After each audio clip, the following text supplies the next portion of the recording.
Assalamualaikum warahmatullahi wabarakatuh. Kami dari kelompok 7. Asal-usul kehidupan dibagi menjadi dua, abiogenesis dan biogenesis. Teori abiogenesis, ilmuwan Aristoteles, teorinya mengatakan kalau makhluk hidup yang pertama menghuni bumi ini adalah berasal dari benda mati. Timbulnya makhluk hidup pertama itu terjadi secara spontan karena adanya gaya hidup.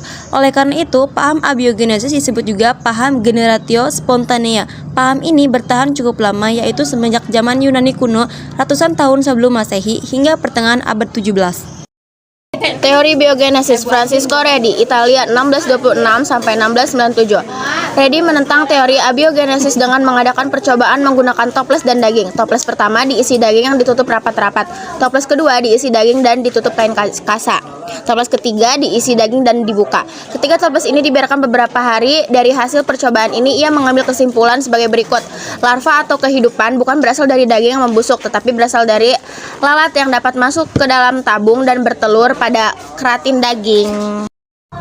Lazzaro Spallanzani, Italia 1729 sampai 1799. Spallanzani menentang pendapat John Gnedon, penganut paham abiogenesis.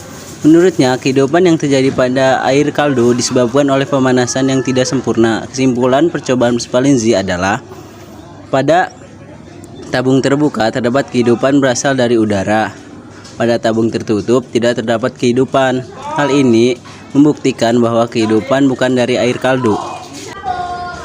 Louis Pasteur, Perancis 1822 sampai 1895. Louis Pasteur melakukan percobaan yang menyempurnakan percobaan Spallanzani. Pasteur melakukan percobaan menggunakan labu yang penutup lehernya angsa, bertujuan untuk membuktikan bahwa mikroorganisme terdapat di udara bersama dengan debu hasil percobaannya. Mikroorganisme yang tumbuh bukan berasal dari benda mati, cairan, tetapi dari mikroorganisme yang terdapat di udara. Jasad ranik terdapat di udara bersama dengan debu dari percobaan ini. Gugurlah teori abiogenesis tersebut. Pasteur terkenal dengan semboyan omane vivum exo, omane ovum exo. Kehidupan berasal dari telur, dan telur dihasilkan makhluk hidup. Makhluk hidup sekarang berasal dari makhluk hidup sebelumnya. Makhluk hidup berasal dari makhluk hidup juga. Teori evolusi Jean Lamart. Makhluk hidup sederhana adalah nenek moyang dari makhluk hidup yang sempurna. Makhluk hidup akan senantiasa beradaptasi dan menyesuaikan diri dengan lingkungannya.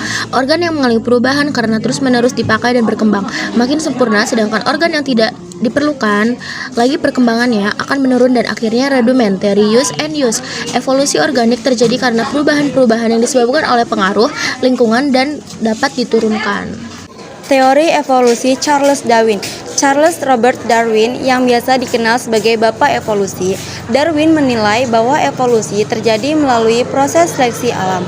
Makhluk hidup yang mampu menyesuaikan diri dengan alam dapat bertahan hidup, sementara makhluk hidup yang tidak dapat menyesuaikan diri dengan alam tidak akan bisa hidup atau mati.